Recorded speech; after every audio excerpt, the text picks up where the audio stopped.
NEET की तैयारी कैसे करें घर पर बिना कोचिंग के, इन सब टॉपिक पर वीडियो लाया गया। लेकिन अब कमेंट आया है कि एक्चुअली में नीट की तैयारी स्टार्ट कहाँ से करें।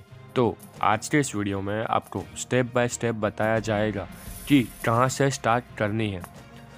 लेकिन इससे पहले कमेंट ज़रूर करना कि आप इस साल नीट 24 अटेम्प्ट करोगे या नहीं। चलिए स्टार्ट करते हैं। Know the exam properly. आपको नीट की तैयारी स्टार्ट करने से पहले पता होना चाहिए कि नीट एग्ज़ाम डिफरेंट है। ये बोर्ड एग्ज़ाम्स मीन्स 10th और 12th की एग्ज़ाम से डिफरेंट है। नीट में MCQs और कुछ क्वेश्चंस ही होते हैं। इसमें कोई थियरी टाइप का क्वेश्चंस नहीं होता है, तो इसलिए आपको इसके अकॉर्डिंगली प्रिपरेशन करनी है। So know the exam properly. Create your unit study plan.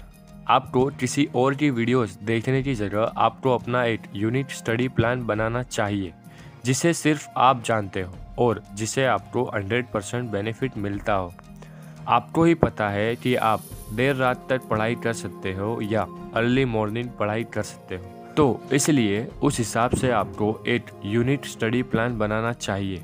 उसमें proper time table, discipline and hard work होना चाहिए। No NEET syllabus.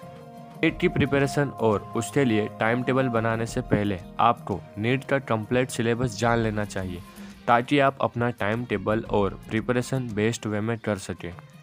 ताकि आप जान सकें कि नीट में टोटल कितने क्वेश्चंस कहाँ से और किस किस तरह के आते हैं, उन क्वेश्चंस का लेवल किस तरह का होता है। तो इसलिए पहले ही जान लो कि सिलेबस क्या है और आपको पढ़ना क्या है। Set a proper time table. Previous point इस पॉइंट से रिलेट करता है कि आपको प्रॉपर टाइम टेबल बनाना है। आपको पता होना चाहिए कि कब आपको स्टडी करनी है, कब आपको रेस्ट करना है, कब आपको खाना पीना है, कब आपको रिवाइज करना है, कब आपको नॉलेज लेनी है, कब मॉक टेस्ट देना है। ये सारी चीज़ें उस टाइम टेबल में मेंशन होनी चाहिए। Prepare for NEET exam with the help of NCERT books. आपको रेफरेंस बुक्स से पहले ओनली एंड ओनली NCERT पर ही ध्यान देना चाहिए। आपको पहले सिर्फ और सिर्फ NCERT means 11th and 12th की टेक्स्ट बुक ही तैयार करनी है। उसके बाद ही अदर बुक स्टडी करनी है।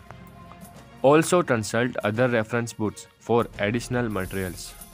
प्रीवियस पॉइंट में जैसे बताया गया कि आपको पहले NCERT पढ़नी है, उसके बाद ही अदर मटेरियल्स लेना है, तो उसमें आप reference books, other study notes, Kumar HC Verma जैसी बुक्स ले सकते हो।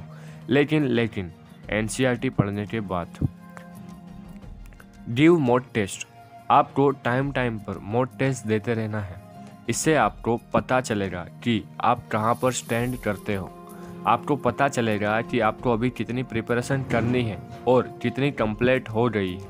इससे प्रॉपरली वे में आप नीट की स्टडी कर सकोगे। Self evaluate. इस पॉइंट के हिसाब से आप घर पर ही बिना कोचिंग के नीट की तैयारी कर रहे हो, तो इसलिए आपको सेल्फ इवेल्युएट होना ही होगा। आपको अपने अंदर सेल्फ डिसिप्लिन लाना पड़ेगा और आपको ही अपना मेंटर, अपना टीचर बनना पड़ेगा। तो हर चीज़ में अपने आप की सेल्फ इवेल्युएट करते रहो। तो ये बात थी नीट की स्टडी एक स्टेप बाय स्टेप वे में स्टार्ट करने के बारे में। कोई सवाल है तो कमेंट ज़रूर से करें और चैनल को सब्सक्राइब कर लेना, ताकि ऐसे ही इन्फॉर्मेशन कंटेंट आपको मिलता रहे।